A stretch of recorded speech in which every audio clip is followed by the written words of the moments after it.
So we're here with Phil Gaver.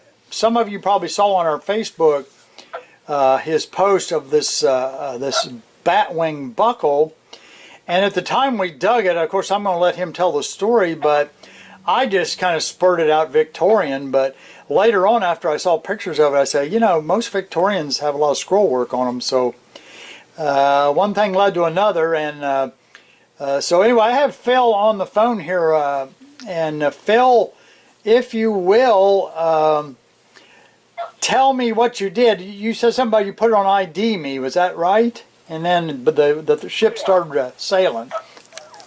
Well, like you know, I didn't get real excited about digging the buckle. You know, it appeared to be brass, or I still don't know if it's brass or bronze, but it was smooth, and I said, okay, I found buckles like this, something similar like this. I didn't really get excited about it. But then I found the Civil War shirt, as they say, and, you know, and I thought about that buckle for a while, and I said, I'm going to put it on ID Me. Well, like you, I thought maybe Victorian, but it didn't look like Victorian. Right. But that buckle, I'd never seen it. So I put it on ID Me, and I asked, what era is this? Victorian, with a question mark. And they replied, oh my. That's what we call a mysterious buckle, notoriously known as a batwing buckle. Well, when they said that, I still didn't know what I had, but they claimed it's a very rare find, and normally found in Connecticut, New York, and Massachusetts.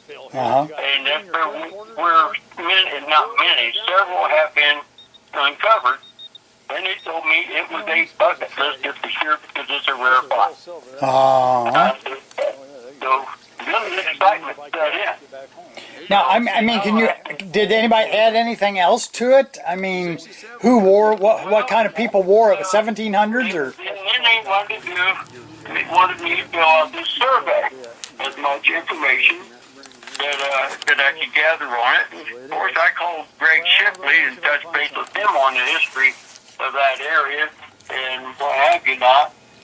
And Greg and ID Me both claimed that it was casted by bronze or brass, and they got it pinpointed between the late 1700s and the very early 1800s.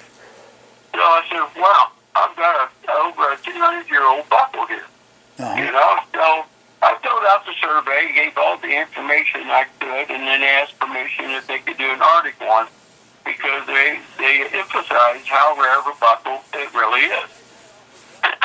So I got excited. I said, I'm not touching it anymore, because the only thing I did was just took some water and a toothbrush to it and wiped it dry, and there it was. I didn't want to find out, right, get into, you know, get a grinder or any marks on it, right? Yeah. Yeah. Well, I got a high-powered magnifying glass on my phone, and believe me, that's a big, powerful little loop. And I went over and over it, and I can't see one form of any etchings of any type. Right, right. So, any other information that might be valuable, you know, just kind of give us a little more insight as to who was the maker or who wore it, what kind of people wore it. You know, I got to think maybe the Pilgrims, maybe that was one of the things on their hat, you know. I didn't know. That's the problem. And you can't Google it. You can Google it. You're going to get just a picture. Batwing buckles, you know, in the 60s, 70s, 80s, up through there. But you're not going to get nothing on the 1800s or 1700s on a batwing buckle. At least I couldn't pull up, and nor could ID Me, because they say the information of this buckle is very rare, and to none, and this is about the best they got it pinpointed for the late 1700s or the early 1800s. And that's all the information that's available on it, huh? Yeah. Isn't that something? It's a mysterious buckle. That's why they call it. They check these sales, and I guess they got a database for all the stuff that was sold, you know, back in the day, just like they kept track of all the Hatfield boys, you know, that database. So they got that too. And there's nothing in their database, and that's what they're trying to do, to collect as much information, because it is that rare of a buckle. And Huh. he would love to find out who made it. Right, and who wore it? Yeah. It's not military. Nobody even had an inkling it was military, any chance? Anybody say? No, but it's interesting because they said they did learn about the buckle. It was discretions of whether it was horseback or Uh-huh. human work. Right. And they came to the conclusion it was both. Huh. It could be used to horseback or your buckle, I'll be darned. as far as I know. Because the information didn't support one side or the other. It supported the both that they had. Huh. Phil, anything else you can add to that you can think of? Well, I'd like to add to that line because, you know, as I know, within 10 feet of that buckle, I found that stirrup. Right. Which now I know it's military, Right. but I'm not 100% convinced that it's Civil War or earlier, like the War of 1812. Right. Right. It wasn't a general passed through there, Pete. Do you remember what his name was? Yeah, I told you General William Hall, War of 1812. They were in this area. His headquarters was in our town. So. And he was known up there in Hardin, Wyandotte County, too. Oh, right. He had come through the whole area, yeah, with his army. Yeah. Yeah. That be a start from the War of 1812 instead of the Civil War. I don't know. Uh-huh. All we do know for sure is the military stirrup. Yeah. Which ties in. We got that bat-wing buckle. We got the War of 1812. We got this stirrup. I'm not 100% sure if it's Civil War or is it War of 1812. Were they both about the same depth, or was the buckle was really deep, wasn't it?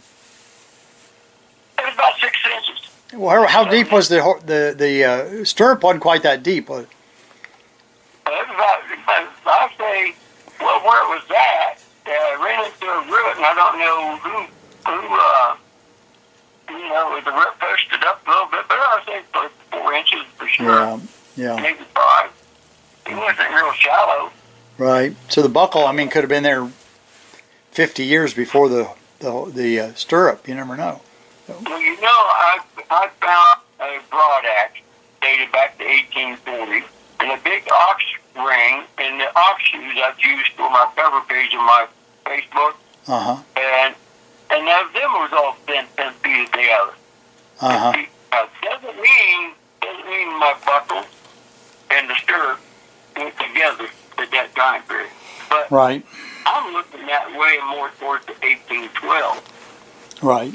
And that was in the early 1800s. So, you know, it had to be cast before 1812. So, Yeah, they're pretty much saying anyway. That's probably what they're thinking. So right. well, that's what I'm thinking. Yeah. I mean, that's what we discovered.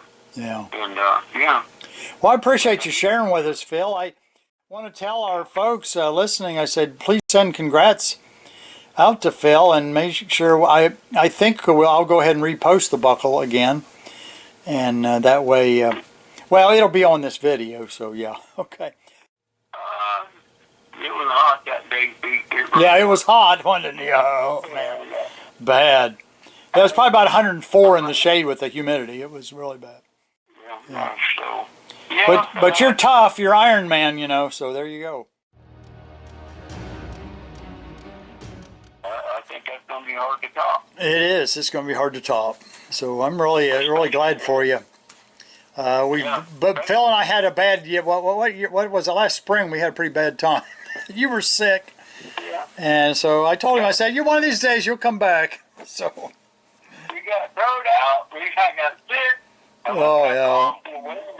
Came back up, got sick again. Came back home, and my aneurysm. I said it was just one thing after another this year, and I said, my gosh, when is going to stop? Right. But yeah, I'm doing all the electrolysis now and getting that all caught up, and I'm waiting for the leaves to start to change, and I'm going to be going door knocking. I'm going to get a few places in before winter. I got a lot of catching up to do. Yeah. So there you have it from the man himself, Iron Man Phil Gaver. And like I say, please send out some congrats after I get this video up. It's actually, you know, as he's saying, it is just a rare find, and we are just tickled for him. So there you have it. Thanks, Phil, for joining me. You're welcome, Pete. All right, you take care.